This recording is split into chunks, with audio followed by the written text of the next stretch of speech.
ഖുർആനും ഹദീസും തെളിവും ഉടമ്പടി. രാമായണത്തിൽ നോക്കുക, രാമായണത്തിലുണ്ട് വാൽമീകി മഹർഷി പറയുന്നൊരു വാചകം. വാൽമീകി മഹർഷി രാമനോട് പറയണ, രാമ മനം കൃതം കൃതം രാമ, മനസ്സിന്റെ പ്രവർത്തനമാണ് രാമ പ്രവർത്തനം. ഇന്ന ശരീരകൃതം കൃതം, ശരീരത്തിന്റെ പ്രവർത്തനമല്ല നോക്കണ്ട, ശരീരം എന്ത് ചെയ്യുന്നു നോക്കണ്ട, മനസ്സെന്ത് ചെയ്യുന്നു നോക്കോ. എന്നിട്ട് വാൽമീകി മഹർഷി ഒരു മിസാല് പറയും. വാൽമീകി രാമനോട് പറയാം, ഏനെ ആലിംഗതേ കാതാൽ തേതെ ആലിംഗതേ സുത, നീ നിന്റെ ഭാര്യയെ ഇങ്ങനെ കെട്ടിപ്പിടിക്കൊല്ലോ, അതിനുവേണ്ടി നീ ഉപയോഗപ്പെടുത്തുന്ന ആ കൈയുണ്ട്, ആ കൈ കൊടുത്താൽ സുത നിന്റെ മകളെയും നീ ആലിംഗനം ചെയ്ത ആ കൈയുണ്ട്. മകളെ കെട്ടിപ്പിടിക്കുന്നതും ഭാര്യ കെട്ടിപ്പിടിക്കുന്നതും ഒരേ കൈയുണ്ടാണ്. പക്ഷെ രണ്ട് കെട്ടിപ്പിടുത്തത്തിനും ഒരു വ്യത്യാസം ഇല്ലേ? മനസ്സിലൊരു വ്യത്യാസം. മൊഹീദ്ദീൻ ഷേഖ് തങ്ങളെന്ന് വിളിച്ചാൽ മൊഹീദ്ദീൻ ഷേഖ് പഠിച്ചോളാൻ നമുക്ക് വിശ്വാസം ഇല്ലല്ലോ. അള്ളാഹ് വിളിച്ചാലുള്ള വിശ്വാസം വേറെ തന്നെയല്ലേ? രണ്ടും രണ്ടാ.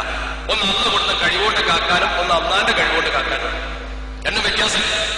അപ്പൊ ഇത് രണ്ടും ഭാര്യ കെട്ടിപ്പിടിക്കുന്നത് തനിക്ക് വാൽമീകിയുടെ തെളിവ് മതി, ഖുർആൻ ഹദീസും വേണ്ട തന്നെ, അത്രേ ആവശ്യമുള്ളൂ.